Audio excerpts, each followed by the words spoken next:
Hotep à tous, bien-aimés frères et sœurs. Vous savez, j'ai rigolé quand j'ai entendu une émission que le fameux célèbre de la France-Afrique, Alain Foka, a, a monté avec un de ses collaborateurs, hein, pour essayer de réduire au silence ceux qui trouvent qui lui font des remarques, qui lui font des petits reproches, des critiques en quelque sorte. Et il les a qualifiés de panafricanistes de clavier. Ça m'a rappelé Achille Mbembe, lui qui parlait de panafricanisme frulaté. Et ils aiment des gros mots, hein, les gens de la France-Afrique. Ils adorent ça. Parce qu'ils sont carents. Parce que je vais vous dire une chose. Vaut mieux être panafricaniste de clavier que être panafricaniste de la France-Afrique.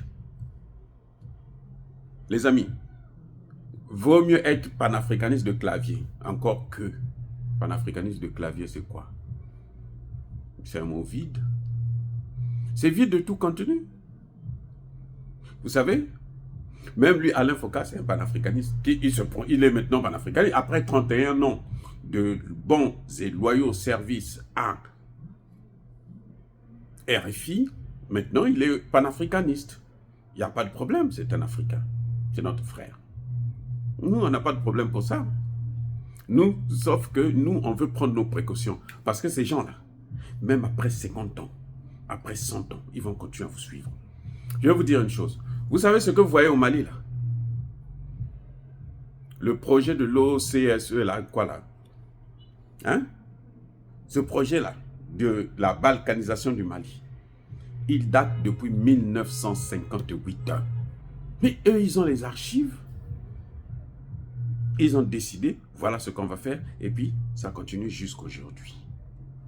Ils ont voulu exécuter ça là, ils ont échoué. Grâce à Assimi Goïta qui est venu donner un coup d'arrêt net à ce projet. Vous voyez?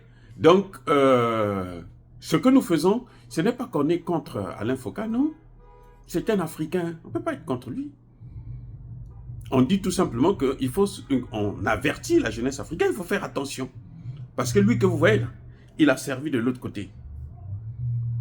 Il a travaillé pour l'autre côté. Et l'autre côté là, quand il vous laisse comme ça, ils ne vous critiquent pas, ils ne disent rien, ils ne vous embêtent pas là. C'est que parfois, je ne dis pas tous les jours, parfois, il est en mission. Parce qu'il a pas 31 ans, il était sucré, gâté, et enfant gâté. Et vous savez, le mot gâté, c'est quoi? Ça dit détruit, quoi. Maintenant, après, on l'envoie dans la masse pour aller faire des gros dégâts. Vous voyez? Donc, quand il vient vous parler de panafricaniste de clavier, quand j'ai entendu ça, j'ai rigolé. Il a répété ça au moins 10 fois. Mais lui, il utilise aussi le clavier, non? Oh, lui, il a un autre clavier particulier. Vous avez, même sur votre téléphone, vous avez un clavier. Ce que les Anglais appellent keyboard. Là, vous tapez là, et là où il y a les chiffres là et les lettres, c'est ça le clavier. Ce n'est pas l'ordinateur qui est le clavier, non. Ce n'est pas le téléphone qui est le clavier, non. Le téléphone a un clavier, l'ordinateur a un clavier. Quand lui, Alain Foka, est en train de taper sur quelque chose là, il est en train de taper sur le clavier. Quand il écrit sur le clavier. Il utilise le clavier. Quand il fait le montage de vidéos là, il utilise un clavier. Que ce soit sur le téléphone, que ce soit sur la tablette, que ce soit sur l'ordinateur, c'est un clavier qu'il doit utiliser, sinon il ne peut pas. Il ne peut pas rédiger, faire un montage. Il faut absolument le clavier. Donc, on est tous des panafricanistes de quoi? De clavier. Voilà Alain Foka.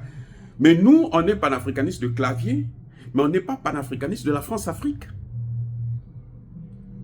Oui, on n'est pas panafricanistes de la France-Afrique. Monsieur Alain Foka a travaillé 31 ans. Maintenant qu'il prend la tangente, il a presque terminé, il a rendu de grands services, eh bien, il vient en Afrique. Si on le laisse partir, là, à moins qu'il n'ait pas de retraite, mais s'il a la retraite, là, il faut qu'il serve. On ne peut pas te donner l'argent pour rien. Eh oui. Donc, je viens de vous dire, on est tous des panafricanistes de clavier, parce qu'on utilise tous le clavier, et on est tous des panafricanistes. Ce qui nous différencie maintenant, c'est que lui, il est panafricaniste de la France-Afrique. Nous, on est panafricanistes de l'Afrique.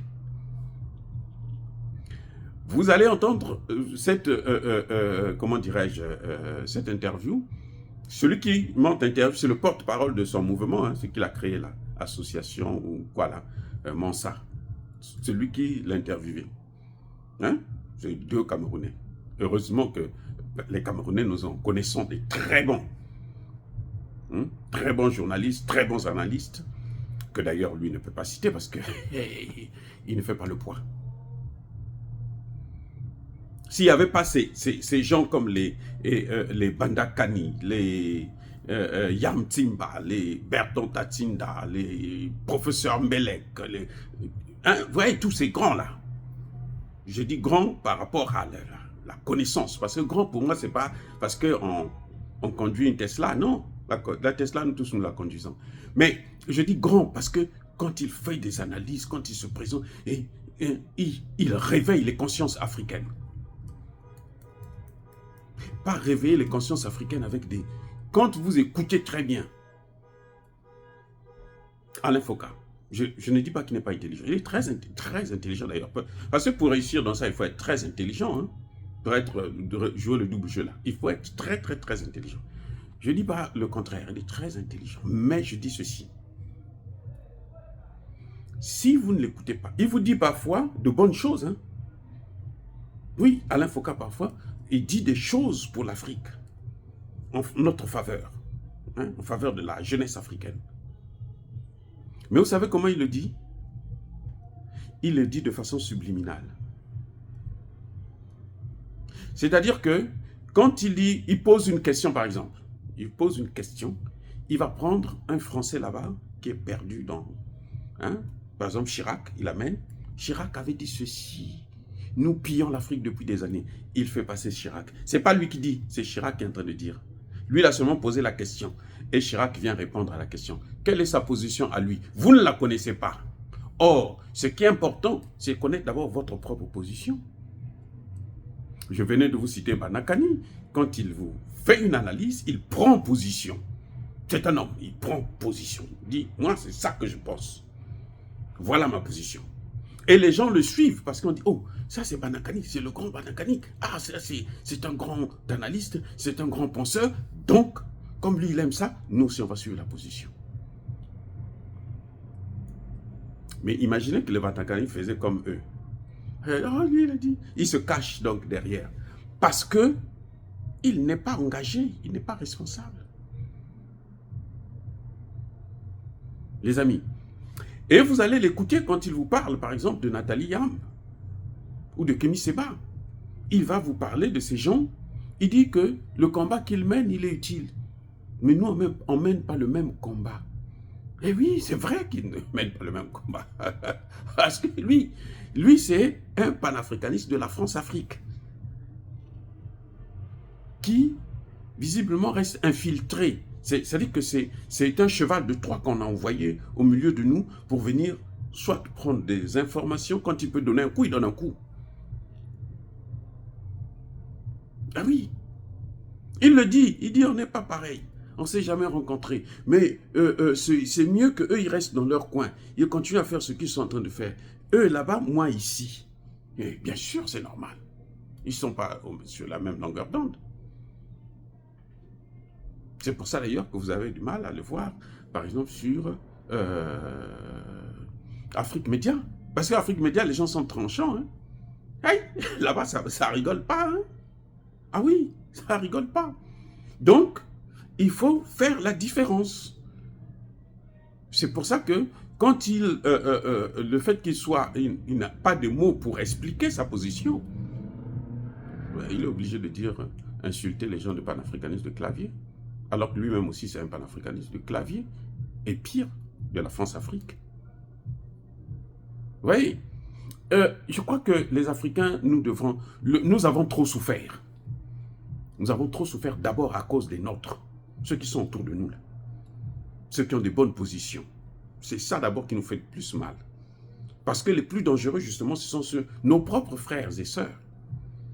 Vous voyez pourquoi ça patine au Congo démocratique? Je vais vous dire, au Congo démocratique, là, c'est pas que l'armée rwandaise est forte, même si elle est soutenue par les États-Unis et autres. Non. La première cause de l'échec, de la persistance, de la guerre en RDC, c'est la trahison. Ne vous leurrez pas, la première cause, c'est la trahison. C'est pour ça d'ailleurs, Tshisekedi à juste titre, je soutiens cette thèse de lever le moratoire sur la peine de mort. La première cause, c'est ça.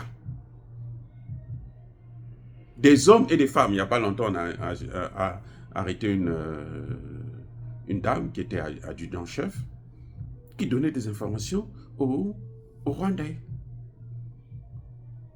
Il y a des colonels qui ont donné des villes. Ils ont d'abord exposé leur général, le chef des opérations militaires au Nord Kivu.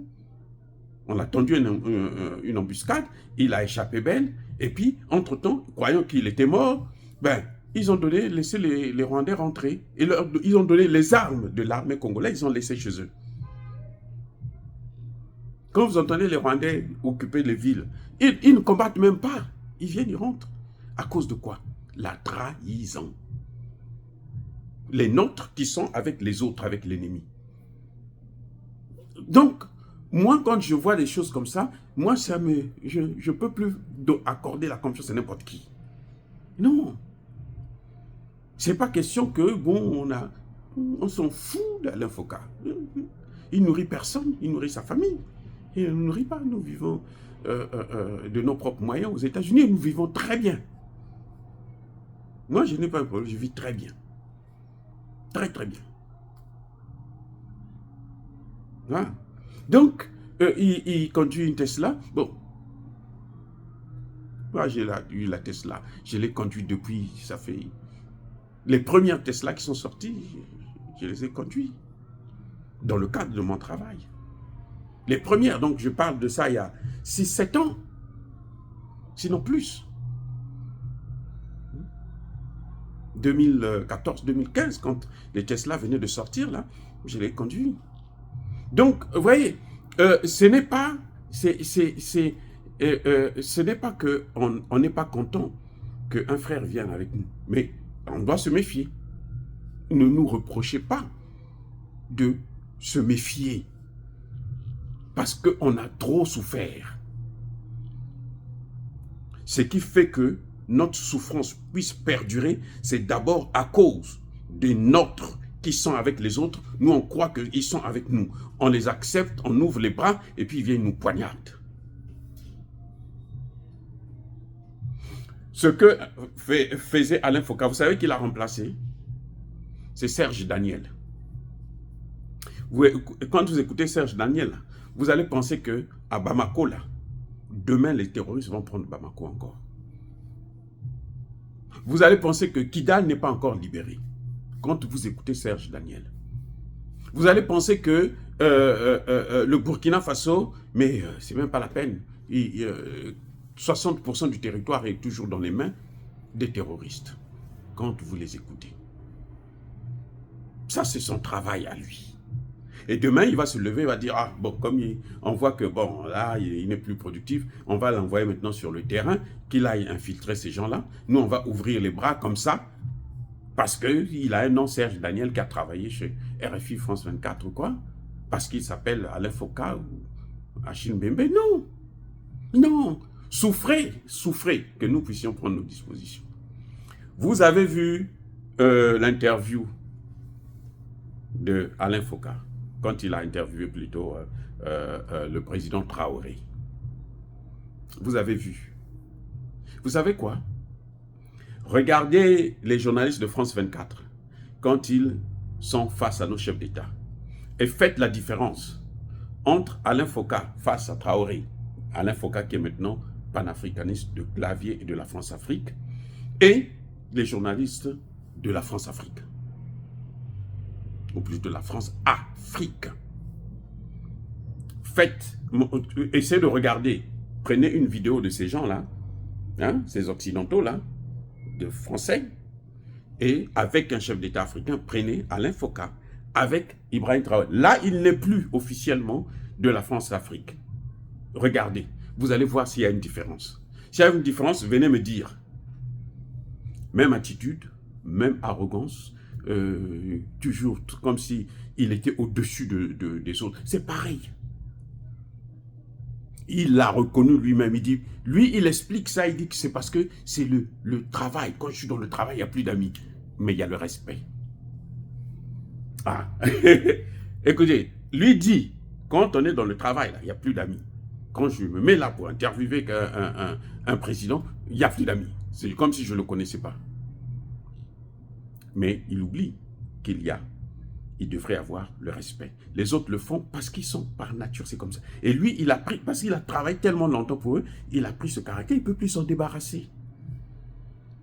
Il ne peut plus s'en débarrasser.